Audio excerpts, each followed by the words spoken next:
So you mentioned that the Democratic Party, in large part, and to a certain extent the Republican Party, incorporated a lot of these ideas, co-opted them, in fact, in many cases. How successful were those ideas? I mean, the Populist Party itself died out probably as a result of that process, but you're saying that this sort of culminated in the New Deal. I mean, just to use one example that I've read about myself, I know that Lyndon Johnson and many members of his family in and around Johnson City, Texas, were involved in the Populist Party. And, when he became a member of Congress in the 1930s, one of the first big projects that he worked on was a dam project to bring electricity to parts of Texas that had never had it before. So that seems like a case in point.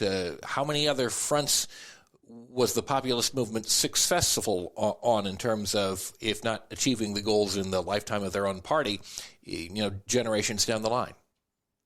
Well, their ideas certainly lived on and became a focal point for reform efforts throughout the 20th century and into our own, including votes for women, voting rights for African Americans in the South, but also some things that were quite specific to the circumstances that farmers faced. They, for example, wanted to implement a system where the federal government would build warehouses where farmers could store their grain at harvest, meaning they would not have to immediately sell because they're burdened with debt and they need that cash. But if you sell at the moment of harvest, you're selling into a market that's glutted with supply, and so the prices are low. What you really want to do is to be able to hold on to that crop for a bit, and in the meantime, you're going to need to borrow money. Well, the idea the populists had was that you would take your warehouse receipt for the crops that you would put in the public warehouse, and with that, you could get a 2% loan from the federal government to tide you over until prices started to rise again. Well, that was implemented, part of that. A major part of that was implemented in the New Deal. It was called the Commodity Credit Corporation, which provided low-cost, affordable financial assistance, loans to farmers based on their participation in crop control and crop production. So here again, that's more of a detail, less obvious benefit for the rest of the population, although it sustained farmers in a production of, obviously, something we all need, food. Sure. And guaranteed a price that would allow them to continue, as opposed to being foreclosed and driven out of business by the prevailing conditions of the Great Depression. It certainly is more difficult to imagine America becoming a massive agricultural exporter had not crop loans and assistance of the kind you described been implemented. Yeah, unfortunately, a lot of that's been rolled back, and that's one reason smaller and family-based farming is in considerable crisis right now. Yeah. I would point out, by the way, the populists also wanted expanded public education. They also wanted to elect U.S. senators. We take that for granted, but back in that day, U.S. senators were not directly elected. They were elected by state legislatures. That's right. Which would then be bought and sold by whoever had enough cash to spread it around. They wanted to regulate corporations to prevent price gouging. They wanted a graduated income tax on the rich. This is a time when the likes of Jay Gould, one of the railroad tycoons, his estimated profit daily was $25,000 a day, which, by the way, wouldn't sound like much today, although back then the dollar was worth about 30, 35 times more than it is now. But back then he was getting an estimated income of $25,000 a day at a time when workers were paid 50 cents a day to $4 a day.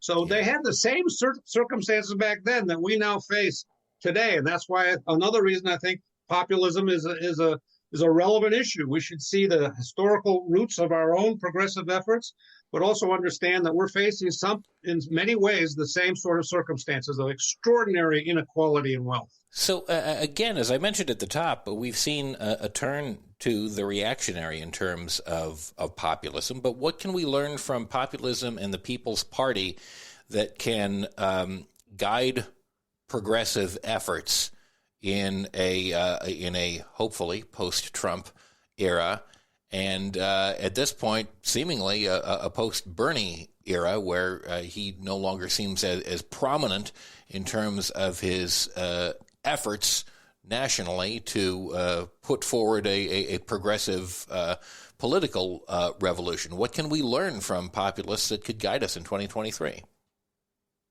Well, I think one of the things that we can learn is to be brave, to come up with approaches that will address the real systemic roots of the problems we face, not just cutting around the margins. And I think that's especially relevant today when we face, again, such extraordinary issues and problems, including climate change, for example. Yeah. How do we go about addressing climate change if we're being driven by an ideology that says, let the very corporations that have polluted the planet continue to determine policy?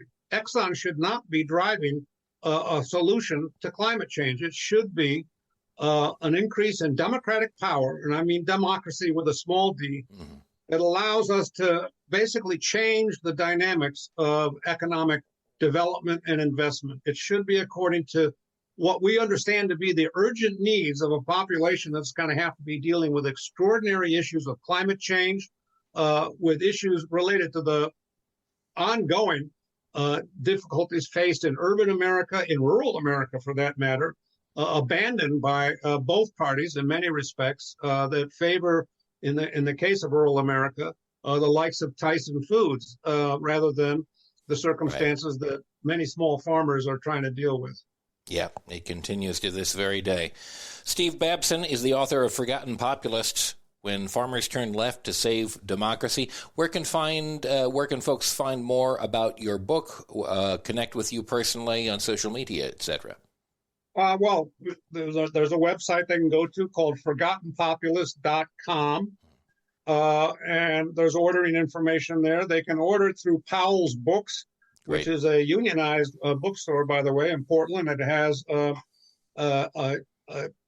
capacity to fill orders on a global basis. Yes. They can order it from Amazon, and we're hoping to have Amazon be unionized sooner than later. And they can order it, above all, through their local bookstores. It's available through Ingram, the wholesaler, so their local bookstore can definitely special order it for them. And I appreciate you guiding people towards Powell's and other independent sources, because if we're gonna take up this information about our past, it's best to do so through the methods that help us progress and put our money where our mouth is. Again, Forgotten Populists: When Farmers Turned Left to Save Democracy. Steve Babson, thanks so much for being with us today on Facepalm America. Thank you. I want to thank Ace Elson and Rosabelle Hine, who produced this program. If you enjoyed listening, please share this episode with a friend. Share it on your social media, or just tell someone about it. You can also rate or review us on Apple Podcasts, Spotify, or other platforms. And until next time,